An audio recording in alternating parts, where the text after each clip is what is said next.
Welcome to the Axiom. New file detected. Launching file.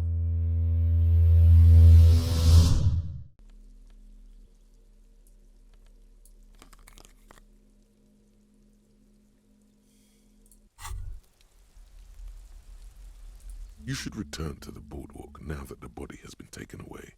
There's something you need to see.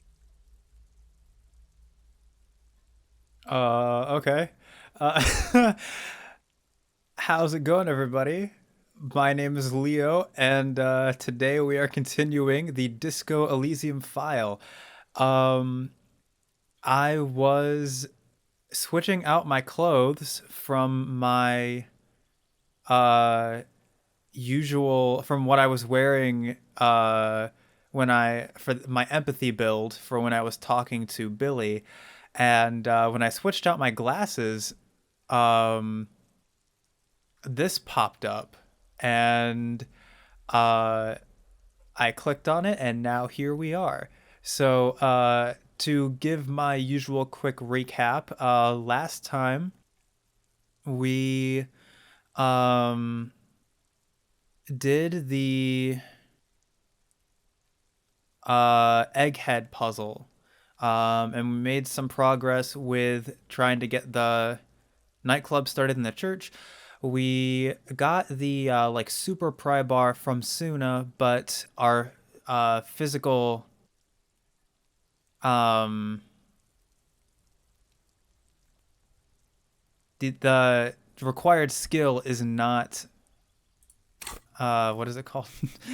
Physical instrument is not high enough for us to be able to open the freezer to get at what she wants. Then we also looked up the library card of the victim on the boardwalk. We found that the library card belonged to the victim's wife. We found out who she is, Billy Mejan or something like that. And we informed her of her husband's death. So today, I guess we are going to go and look at the boardwalk. I think we're also going to talk to the cryptozoologists today and see if we can put that task to rest as well. But let's continue on with this, I guess. This completely threw me off. I wasn't expecting this. I was literally just switching out my clothes like I usually do. What do you mean? A little something that your visual cortex has put together while you were away. Okay. Let's call it an apparition from the past. Continue. Oh no, it's one of those show, don't tell things, isn't it? I mean, I love those things. You can just stop by whenever you're close. It should be quick enough. Okay. So yeah, let's go ahead and since the logic just said that we can stop by whenever, so let's go ahead and since we're on this side of the waterlock, let's talk to the cryptozoologists first and then head back over. I also did level up and get a point from that. I could put it in physical instrument to get that check back.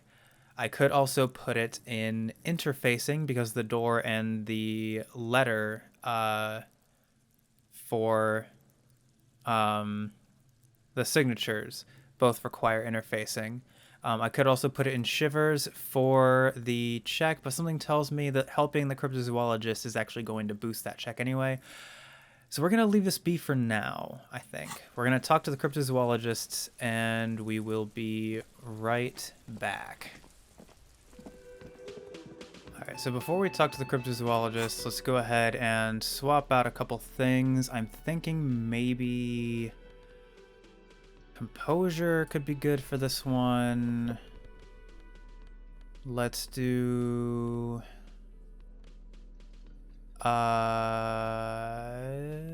empathy maybe.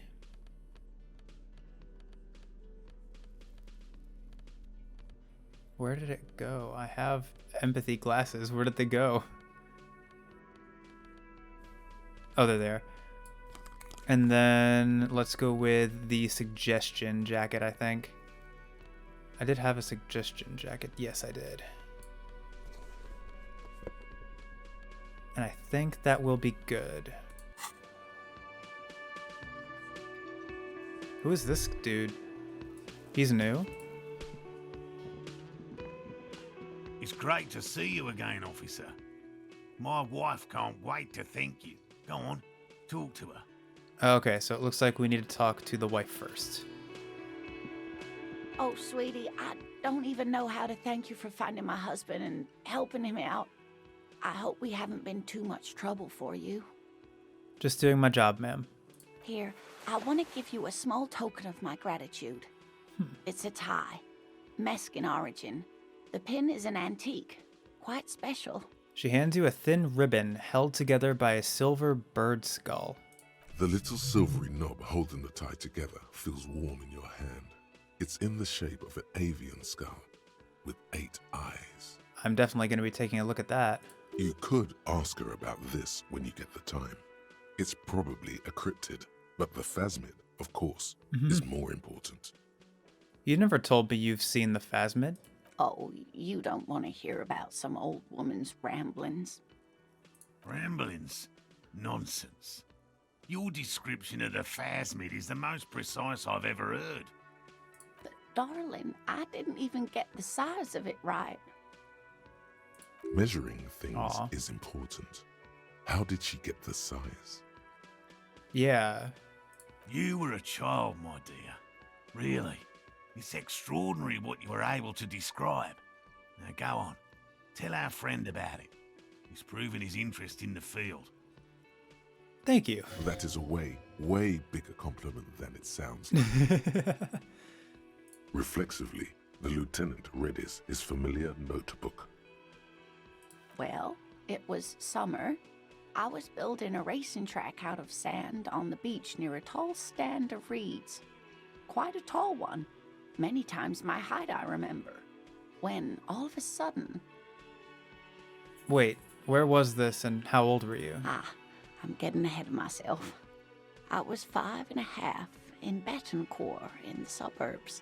My grandmother had a summer home there.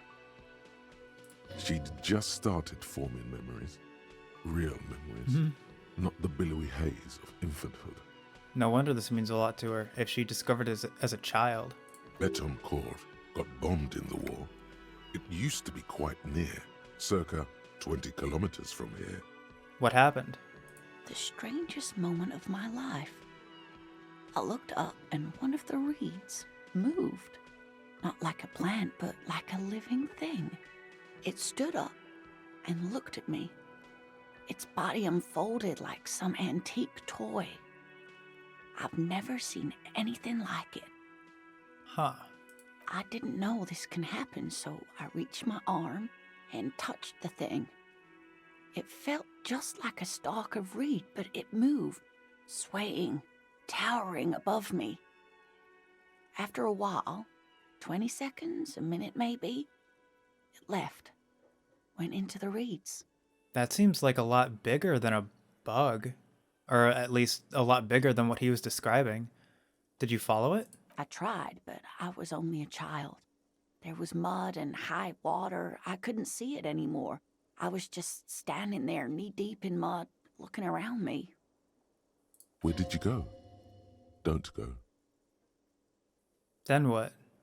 I ran back home to my grandmother and asked her if reeds could walk, and told her they were looking at me. Of course, she just laughed at me, but I knew what I'd seen. For years, it was a story I told at parties when I wanted to impress boys. That sort of thing. Of course, most people just took it as a strange, amusing anecdote. So did I, honestly. But then I met Morel. So he kind of validated what she saw in a way that no one else really had. We were on a date. Can you imagine? She tells me a story, and it's the most detailed report of the Insulindian phasmid I've ever heard. The sounds. She told me it hissed. So that's how they met. This is beyond significant for them. Yeah. It did, yes. like reeds in a gust of wind. The way it moved, the colour, how some of its limbs were white, like marble. It matched perfectly with what I know from other accounts. It was amazing. You know, Morel's not such a bad guy. I mean, I didn't think he was a bad guy. He just seemed like angry at us for being there. But like, he seems kind of cool now. If it weren't for Lena, I might have given up hope years ago. It's no exaggeration to say that she restored my faith in my profession. He looks at her with admiration, forgetting a wide smile on his face. How big was it? It's hard to say how big things are when you're quite small yourself. To me, it seemed to be taller than I was then, but that's probably not the case. What if it is the case? Huh. You were on a date? Our first, yes. The old woman looks at her husband tenderly. The glance is tender, yes, but tempered by something else. A thought she can't express, even to him. Interesting. Its limbs are white? Not all of them. There is some white coloration reported, along with beige, where the camouflage ends. I'm not going to say this. I don't want to, this means a lot to them. I don't want to invalidate it by suggesting that. Kim, what do you think of this? I thought it was a wonderful story, ma'am. He closes his eyes and gives her a simple smile. But I don't believe it. A child left unattended on a warm day. Children make up stories and then end up believing them. Thank you for sharing this with me. You're welcome, sweetie. I do appreciate the chance to relive it whenever I get one. It was just such an impossibly sunshiny day. So warm. And she could get up and walk right into the reeds on her own. Into the mud. Anywhere. That's all for now, ma'am. Or actually, I'd like to hear more of the cryptids. To hell with it. Let's have more cryptids. Of course, officers. Is there a particular cryptid you two are interested in learning about? Is this bird a cryptid? Point to the tie she gave you. No. It's the cryptid. Wow, the cryptid? Oh, yes. The small silvery skull shines between your fingers, its beak sharp. Okay, what is this bird? The eight-eyed teratorn, the largest flying avian ever discovered, with a wingspan of 11.5 meters. It was thought to have gone extinct 3,500 years ago. Some even doubted the fossils were real. A mutation, they said. Until... Huh. 11. I'm trying to picture how long a meter stick is. And a wingspan of 11.5 meters, that would mean one wing is about a little over 5 meters. That's pretty big. Mutation? All of evolution is a mutation. Until it was cited by renowned Gottwaldian explorer and naturalist Uwe Plattenkalk in 21. This renown seems a bit dubious. Your own catalogue comes up completely empty. But, of course, you are not all-knowing. I need to hear about this sighting. It happened on a botanical expedition into the vast and unexplored Oamrau Canyon in southeast Ilmara. Dr. Plattenkalk got separated from his group during a sandstorm. Okay, and Uamrau is... The world's largest canyon system, sweetie. It's a barren waste east of the Erg Desert. An ancient riverbed completely dried up. What happened?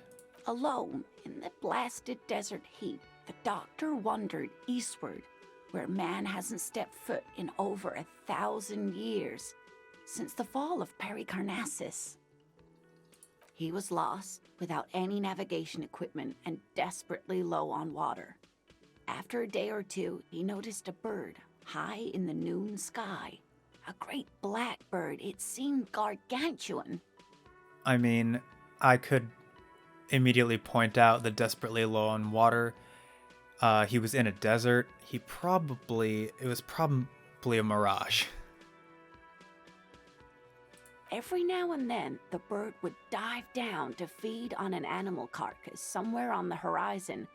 But by the time Uva got there, the teratorn had taken off already, and the carcass was picked clean.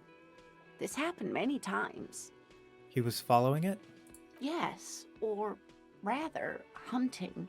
A bird that big has a lot of blood in it, and he was dying of thirst.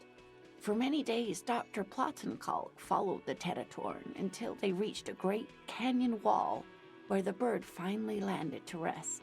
I mean, if it was a desert, it wouldn't be like a big stretch to think there are lots of dead animals in the desert, so maybe he like saw a skeleton in the distance and like imagined it was like a fresh kill or something, and then when he got up to it, it was actually picked clean just because it was so old. The desert had reduced it to bone. The professor climbed up there with a rock in his hand. He found the bird sleeping with his head tucked under its wing, a great black pile of feathers on the perch. So he approached, slowly squeezing the rock in his fist. Then the teratorn suddenly looked at him. He could see it had 8 eyes, 4 on either side of its skull, like a spider. And the man couldn't move. He was paralyzed, frozen into place with the rock in his hand. Whatever he did, he could not get closer to the bird. Why? The bird was controlling his mind. It kept him from approaching. He could step back, but every time he stepped forward, paralysis. Uva spent 3 days trying until the bird flew away. Hold on, how did he survive to tell the story? The 8-eyed teratorn was indifferent to him as long as he didn't get closer than 2 steps. It even let him feed on some carcasses up there, and the 2 unfertilized eggs it left behind. You know what? An 8-eyed mind-controlling bird. Fuck yes. Absolutely, sweetie. Cryptozoologists have been tracing it ever since, but Wamrao is vast, mysterious, and holds many secrets.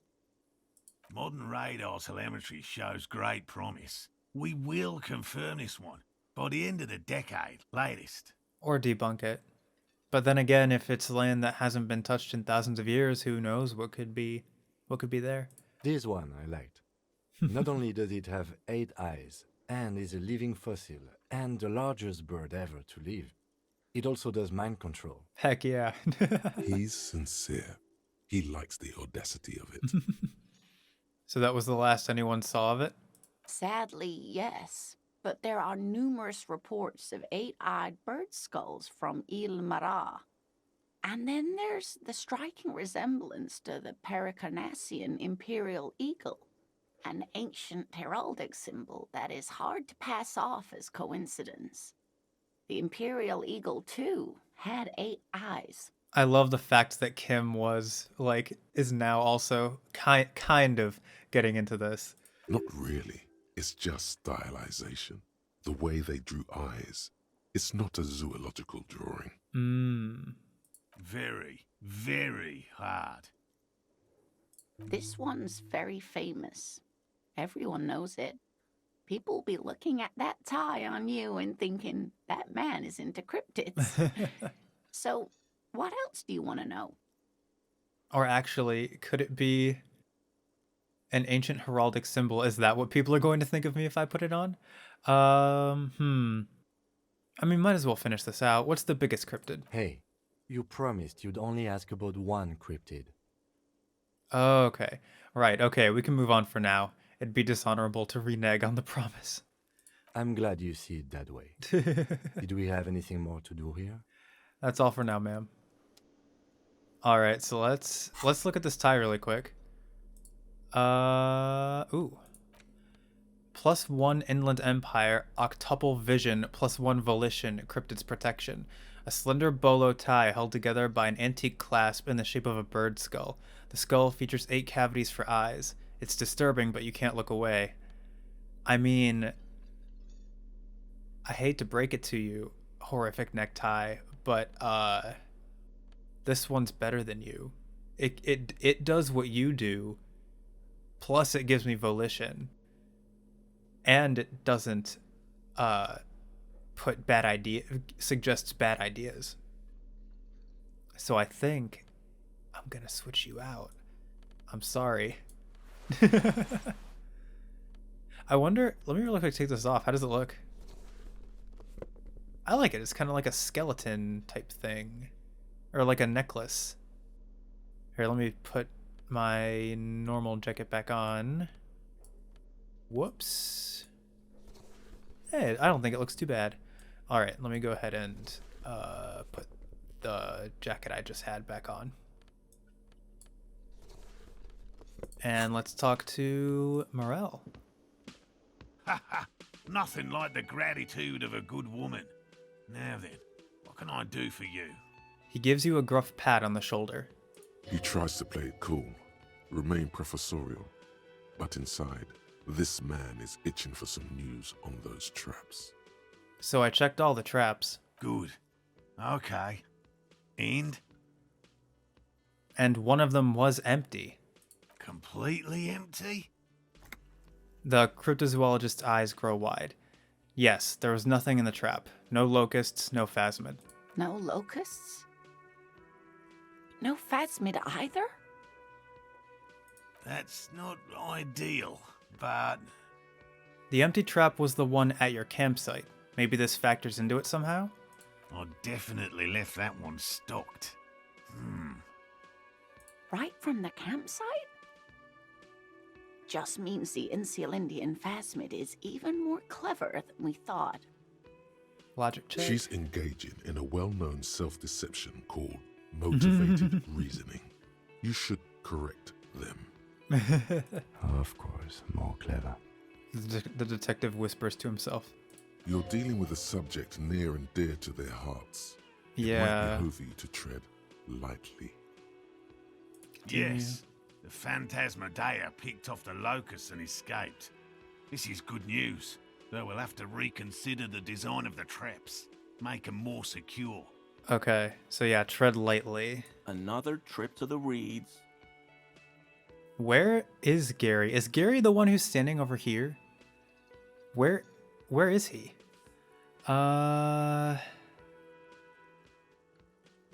Tread lightly. Okay. I should correct them. Self-deception called motivated reasoning.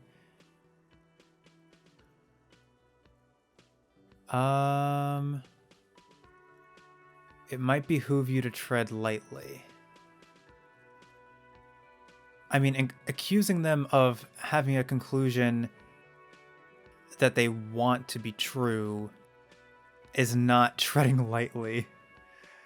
Because that's just, I mean, this is the most vague out of all of them. Like, this is not correcting them. This is encouraging them. This is, I mean, it's true, but it's coming up, it's very blatant. I'm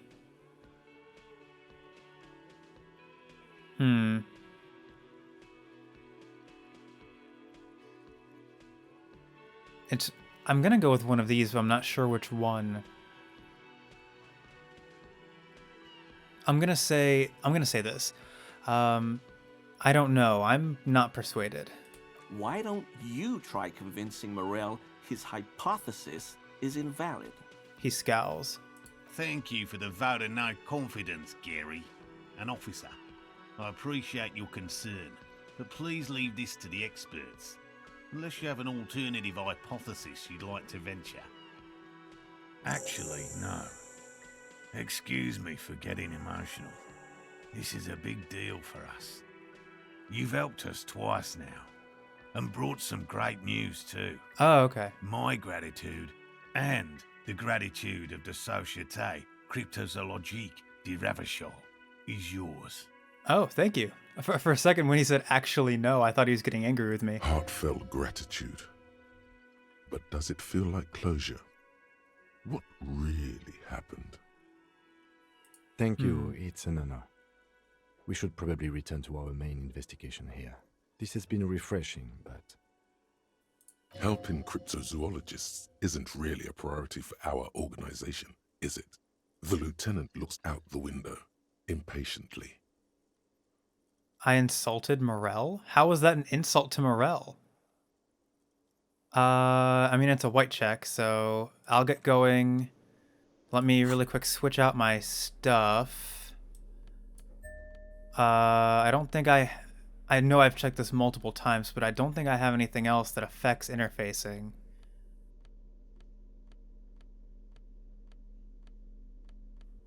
I wish I did. Having only... I mean, it makes sense that gloves would be the only thing that that give interfacing, but it's still not ideal. Okay, so let me... Hello. Lena and I were just discussing the design of the new trap. So 83%. Consider the way the empty trap was disturbed, as though shaken. Most likely the hands of a young person. Hands small enough to fit inside the trap, too. Yeah. You should ask the red-headed boy, Cuno. I think a little hooligan called Cuno may have stolen the locusts. A little hooligan? But what would a child want with bags? Huh, interesting. Oh, my dear Morel. You've been an old man for too long. Kids love to torment insects almost as much as they love to torment old folks. I'll talk to the little gremlin and see if anything comes up. Delinquents, my favorite. It doesn't sound like it's really his favorite. Oh, you've been such a dear to us. Please, let us know whatever you turn up. I have a feeling we're getting so close. Well, I see you've got all the help you need. I'll see you tonight at my place. Let's play suzerainty, but no more field trips for me. After this is your last chance to talk to Gary. Oh, okay. Really, Gary? We're getting somewhere here. I'd love to play suzerainty, but... Lena, I'm sorry, but you're not getting anywhere. It was some kids. I know the little mutants around here. Leave anything out in the open and they'll steal it, even if it's bugs. He looks at his tea. Morel, it's been fun, really, but I need a bath and I have deliveries to handle. When this tea is done, I gotta run. No need to apologize, Gary. You'd be more than helpful. We'll have to take a rain check on that game of suzerainty today, though. We're gonna follow this through. I'll get going. Is this Gary? Always a pleasure Okay, to see yeah. an officer of the law. Why does his hair look like that? Why does it look like he's balding? Is that actually what he looked like? Okay. I mean, officers. He turns towards Kim. Okay, so it doesn't look like he has anything new to say. Okay, so let us really quick go to Cuno. I never thought we would talk to him again, but for Cuno we need a little bit more. Let me take out these. Composure, yes. I think this one actually might be the best one for that. Suggestion. What do I have that helps with authority? Because I might need that. I know I have the armor, but I'm not sure if I want the armor. Actually, that might be better. It minuses composure, though, which I also think I would want. None of oh wow, so that's the only thing that really helps with authority. Okay, here, let me just see what happens with my current look. Cuno, did you steal the locusts? Fuck does Cuno care? He doesn't care. You wouldn't happen to know anything about any missing locusts. No, Cuno doesn't give a fuck about bugs. So he knows locusts are bugs. Yeah, I was gonna say, like, okay, so he knows what locusts are. We are one step closer. Oh my god, I told you that shit is lame! Shut up, see. Now they're gonna take you to lame prison! She sounds like she's about to cry, out of disappointment at Kuno's newfound lameness. What's this about? Deny everything, Cuno. You need to lawyer up. Cuno's not gonna say anything without his lawyer present. There's definitely something going on here. Remember his pig's head shack? You should check it out. Sure, I'm off. Cuno doesn't- Yep. Find out the real reason why the trap was empty. Local kids might know. Okay, so let me actually, if I'm going to be doing this, let me switch out my build really quick for a more perception-based thing.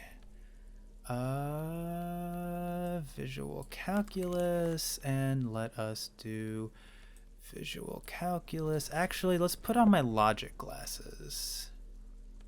I do have those, right? I have logic glasses. Heck yeah. Perfect.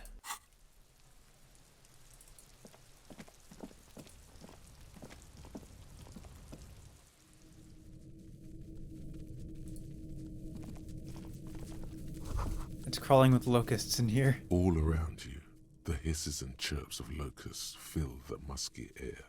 The earthen floor of the shack has been shaped into mounds of mud, dotted with little holes for windows. Like skyscrapers, spires of dirt and sand rising. Accommodations for their insectoid inhabitants. So Cuno built a locust home? Well, detective, it appears you've solved the case The lieutenant looks around, writes something in his notebook, and turns to you. of the locusts. For the missing locust case, which is a subcase of the imaginary insect case. So at least that's going well. Yes, precisely what I was thinking. Yes. I feel we are nearing a real breakthrough. You think the Insulindian phasmid is nearby? If anything, the presence of the locust points to the opposite. The phasmid did not take the bait from the traps. It was Cuno. The phasmid doesn't exist. But what do I know? Use your powers of deduction. You knew the magic bug was nowhere near here. The phasmid is impairing your judgment. We should talk to Cuno about this. Let's get him I'll to let stop. you handle the Cuno side of things. You are doing just fine. End. All right.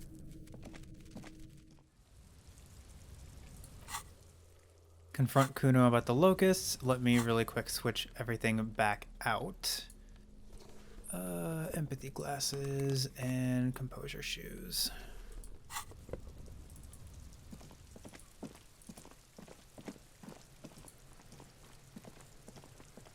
Fuck does Cuno care? I know you took the locusts from the trap the cryptozoologists set up. Yeah. Cuno took the bugs. So what? So it wasn't the phasmid. A wave of disappointment washes over you. You say you don't give a fuck about bugs, then you go and build a whole bug town. It's not Bugtown. It's the city of locusts. Locusts aren't just bug shit. They come out of the sky like a fucking shadow. Shit descends.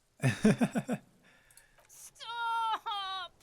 She wails from behind the fence, then buries her face in her hands. You stop. It's like their fucking night. Locust City, Night City, City of Rage.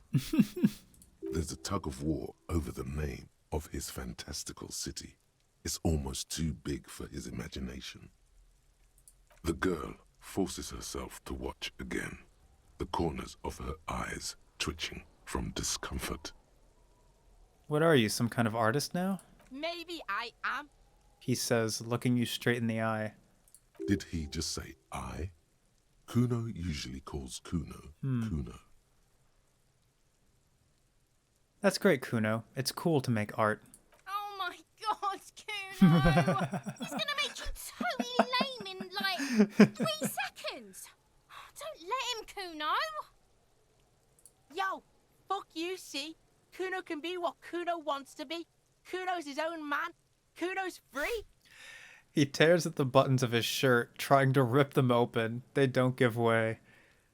Cuno made himself into Cuno. Cuno can make himself into anything. Cuno can make himself into a pig if he wants. Cuno can make himself into a... Cuno doesn't give a shit. What is this interaction right now? What is this side of Cuno? Don't make yourself into a pig, Cuno. You'll have to take me away. A leaden silence fills the yard. In it, you hear snow melting, dripping from the eaves. Someone closing a window. So that's what this is about.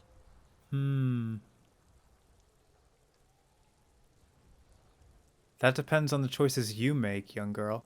Without a word, she disappears entirely behind the fence. For once, the boy is lost for words. He turns completely red now, with splotches of white beginning to appear across his face. Use this momentary confusion to take control of the situation. You got him. Now convince him to leave the cryptozoologist's traps alone.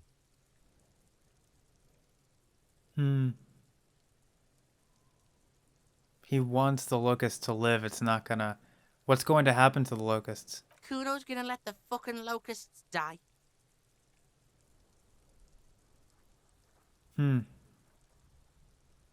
I need you to stop taking locusts from the traps. The cryptozoologists are trying to find something very important. Those locusts are bait. If he's just gonna let them die, why should he care? I don't give a shit. I don't need the locusts anyway. Shit is all lame now. C was right. He turns toward the fence. The girl's face appears again, above the fence, just long enough to make eye contact with Cuno. I have to ask, what does City of Locusts mean? It don't mean anything. It's shit. Cuno just likes to focus. Cuno likes to concentrate on shit. Build shit when he's zipping hard. Fuck. He turns his face up to the heavens. Pig, you really shouldn't have fucked with Cuno City. Now it's all fucking lame. Okay, now that that's settled, I'd better be off. The fuck are they trying to catch anyway? With the traps? The Insulindian Phasmid. He mutters to himself. He recognizes the name. Wait, you know what the Insulindian Phasmid is? Bitches think Cuno doesn't know shit. The fuck out of here. Cuno's tired of this shit. There's silence between the two children. They're not saying anything to each other, nor looking in each other's direction. Huh. Interesting. Cuno has promised to stop. Report your findings to the cryptozoologists. All right. Let's go ahead and head back then.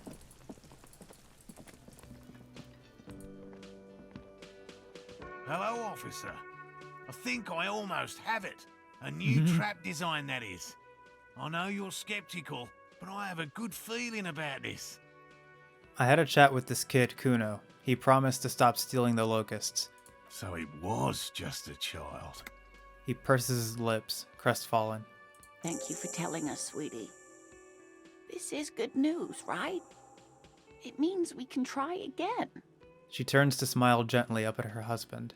She acts chipper, but something's changed in her tone. A hidden worry. Something is secretly gnawing at her confidence. It's not this Cuno kid or the missing locusts. It's something else. Yeah, you're right. We just need to restock the empty trap. Then we'll need to inspect the traps one more time.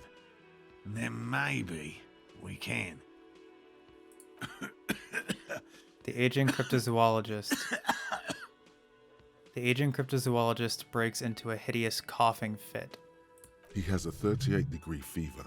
His resilience has given way. Darling, I told you to take it easy. You're getting sick. Maybe it's time to go home. You're right, you're right. We can come back next season, when it's warmer.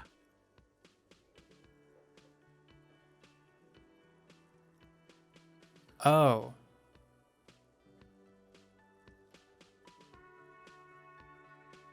Huh. So this is my,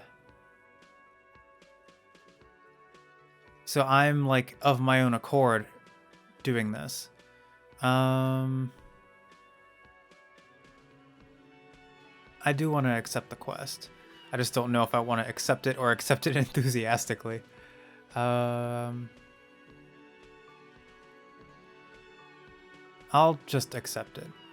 Damn it. Maybe I can still restock the trap for you? You can? Fine. It's better than having these people get pneumonia on the coast. But after this... The lieutenant makes a show of suppressing a sigh.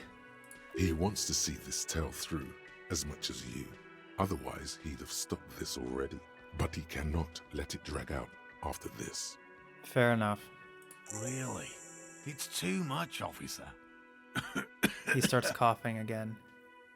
What Morel means is we're grateful for your help. She nods to her husband. Here's a fresh batch of locusts. They should slide right down the funnel. And thank you again. We will definitely mention you, should this lead to a discovery. I'm not talking co-discovery, of course, but, Continue. This would show them all. We need to get you on that list of discoverers. No question about that. I'll get going. All right. First restock the trap you left empty before. The trick is to remember which one it was. You volunteered to restock the empty trap for the cryptozoologists. They even gave you a fresh box of locusts. This could, after some messing around, probably lead to the discovery? Cardboard box with several rows of little holes in the lid. Though at first glance the box seems perfectly ordinary, upon closer examination, it's obvious that it has been prepared with great care. Alright, how close am I to getting another point? Over halfway, not bad. Oh, I need to give Garth the bird. Can I help you? Gart, I found a new bird for the whirling. Give him the ruffed grouse. What is this thing? The man takes the stuffed bird. I wanted to apologize for breaking the great skua by bringing you this ruffed grouse. Okay. Okay, well, this is actually a nice bird. A competent piece of taxidermy. I can fix it to the plaque and have a new bird in the establishment, I guess. So, I don't know. Thank you. I'm gonna go with thank you. You're welcome. People just don't know how to accept gifts, especially taxidermy. He likes it. He likes the bird. It solves his broken bird problem. I feel good about our work here today. It's all about the little things, like bringing people random stuffed animals. It's not actually about that, but he liked it. Goodbye. We're gonna wait for the karaoke. Or actually... Yeah, we're gonna wait for the karaoke. We can do that at any time. That's not the smoker on the balcony, is it? Hi, gendarme. Oh. Another rendezvous. There he is again. The smoker on the balcony, right here on the whirling in rags. Hi. Hi. So what brings you here?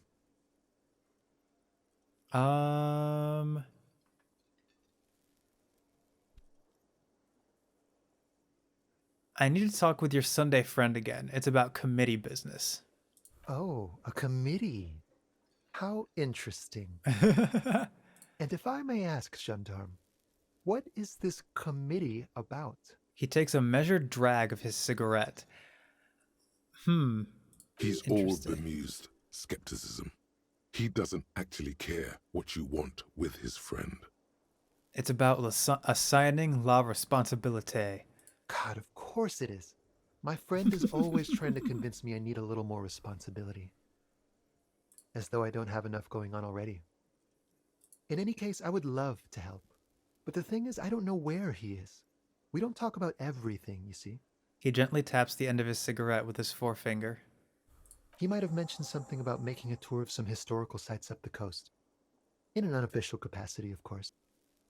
I guess I'll have to look for him along the coast. I guess you will. He tips his head ever so slightly towards you. Tell me again about that muscular type who came to investigate the crime. Oh yes, let's see. He knocked on my door a few days after the lynching. I think he was going through the entire building, asking questions. What did he look like? Muscular, handsome, strong, like one of those military types. It was probably the dude who's leading the strike at the gate. What did you tell him? Nothing. That I didn't see anything. Did you tell him about your friend? What friend? Your Sunday friend, the witness. No, I don't think it came up. Was he alone? Yes, but he was speaking to someone on his earpiece.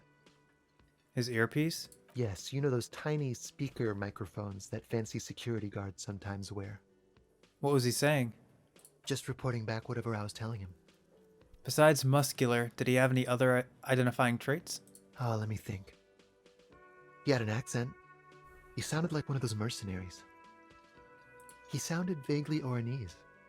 No, not vaguely, scratch that. He sounded definitely Oranese. Thanks for the information. Sure. Anything else on your mind? His lazy eyes stroll over your face. I met your Sunday friend. You did? And how did you like him? I didn't like him as much as I like you.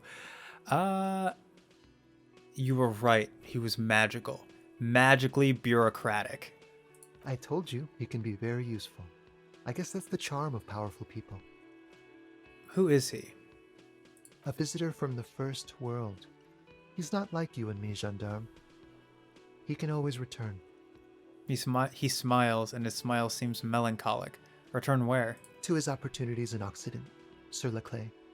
Still, his coming and going brings some life to the village. He breathes in and keeps his lungs filled for a moment before letting it out. Or is it just money? I don't know. What are you two? Friends, I told you. Sunday friends. Friends who like to get together from time to time. What does it mean, a Sunday friend? That he won't be there when times get tough, I guess. Is that even a friend? It is. On Sundays. Why was he staying at your place in the middle of night? He has keys. And he likes the view. To the sea, I mean. He waves gently with his cigarette-holding hand. I don't want to talk about other people. I want to talk about you. What about me, gendarme? What are you doing here? Admiring the atmosphere. What about you, officer? I don't know what I'm doing here. I just go wherever life takes me. Maybe you should figure it out, detective. Let me Bye-bye, leave. gendarme. Composure. I don't think I have anything besides the shoes that will help with that. But I'd like to at least attempt the check.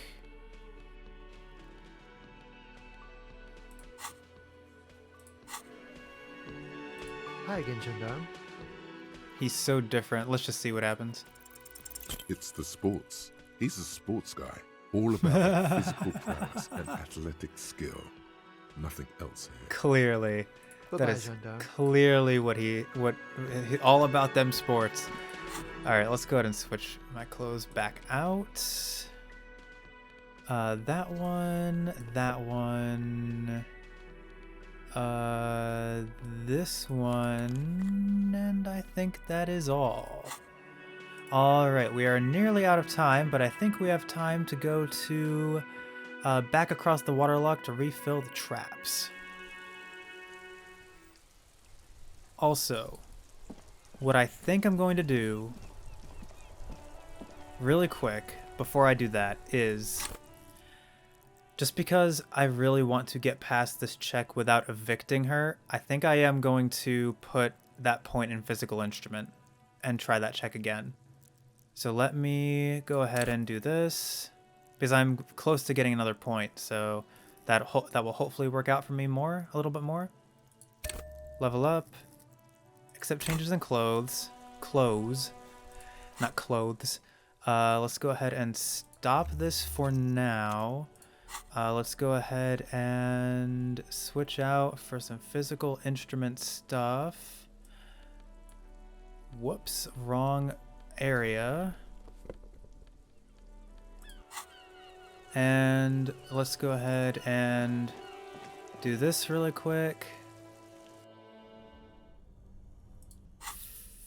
Flashlight in left hand, big ol' oversized crowbar in the right hand.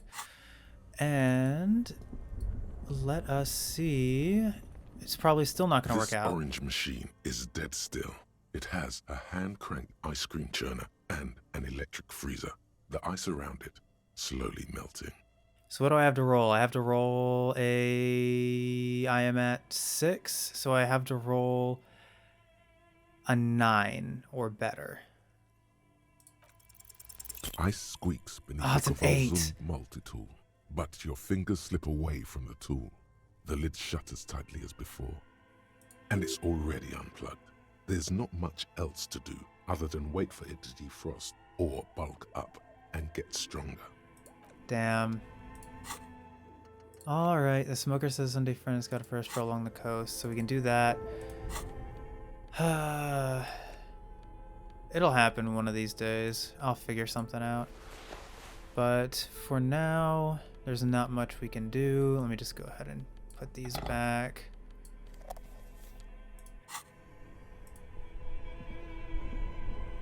That was close. I feel like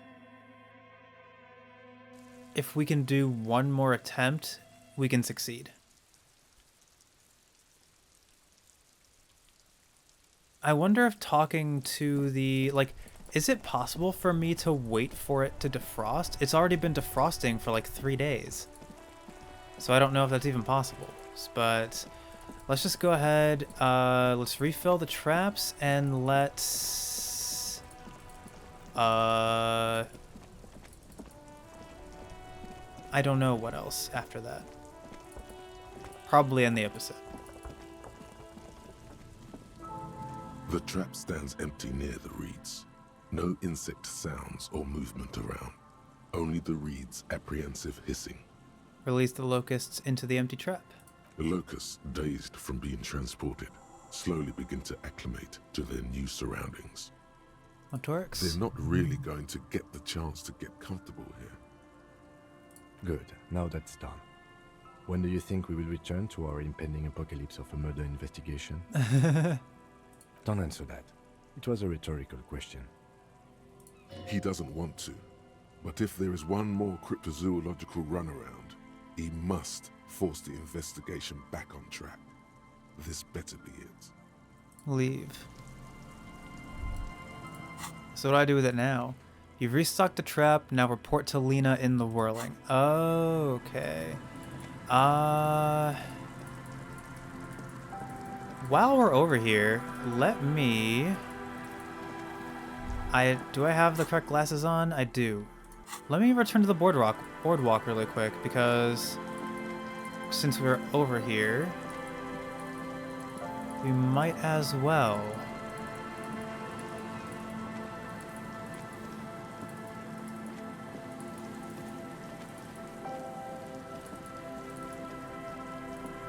Okay.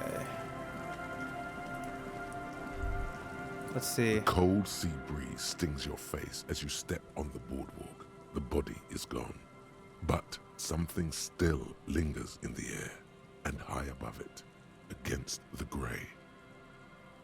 A luminous wheel of pleasure, and all things bright. Oh. Its wooden frame creaking in the wind. 12 red cabins form a circle that stretches from the engine below to the flocks of seagulls up in the sky. That's beautiful. The mirage looks both sad and glorious in the mist, like an insect trapped in glass. What are you looking at? Wheel of pleasure and light. Whisper to Kim. Lieutenant follows your gaze, but finds nothing but the horizon. It's the pleasure wheel. The what now? The pleasure wheel. It used to take up the whole pier. Hmm? What is going on with you, detective? Some sadness comes crashing over you, like a bad dream. I was just thinking about the pleasure wheel and how it has stopped bringing pleasure, and how it has stopped bringing people any pleasure. I'm not sure what got you on this pleasure wheel kick, but I'm not going to ask any more about it. We should get going. It's getting cold just standing here. The pleasure wheel stands still on the boardwalk. Its 12 red cabins suspended in the air. Study the cabins. The little wooden gondolas dangle in the wind, their seats empty and floors littered with old ice cream papers and discarded tickets.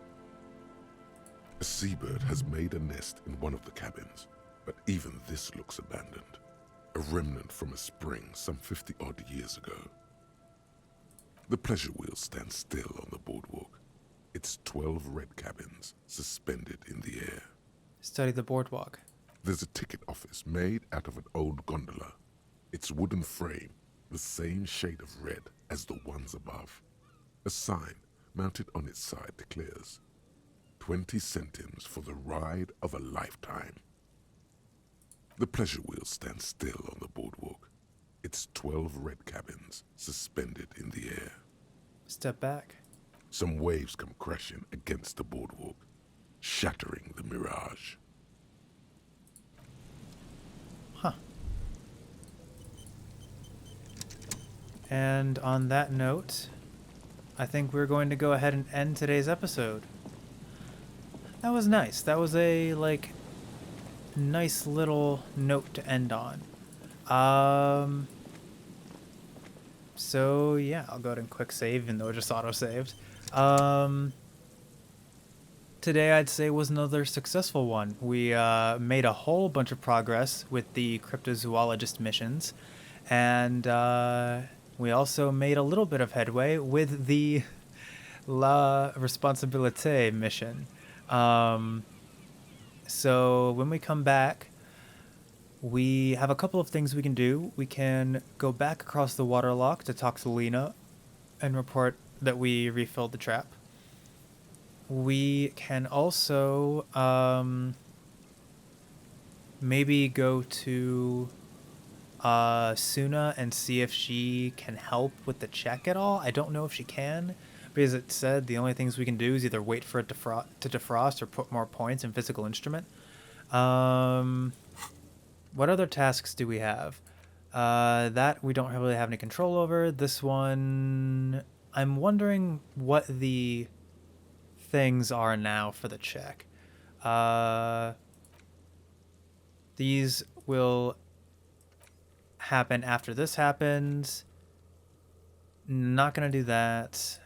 So yeah, I guess other than that, I can send the victim's body to processing, and I can find someone to sign the document instead of the intended signees. I might try to do that. Instead of the interfacing, I might try to convince the drunks to sign the document. Because it's not like he's going to see it anyway, so... Overall, yeah, like I said, this was good. And I am very much looking forward to seeing where this goes. I don't 100% know how things are going to go. The physical instrument check, I think, is the most... I don't want to... It's not frustrating, because I'm not frustrated with the game at all, but it's just of course, most, half the checks are physique checks that I'm terrible at. So the shivers and the physical instrument, those are two really important quests, and just the fact that I'm having a hard time with both of them. But that's how I built my Harry, so it's just something I have to deal with, and deal with it we shall. We will find some way to adapt and get through that. So yeah, look forward to whatever comes next in the series. So thank everybody so much for checking out the video. I really do appreciate it. If you want to be notified of when I upload the next part of the file to the archives, go ahead and hit the subscribe button and ring that bell, as well as leave a like or comment if you so desire. Thanks again, and I will see you next time.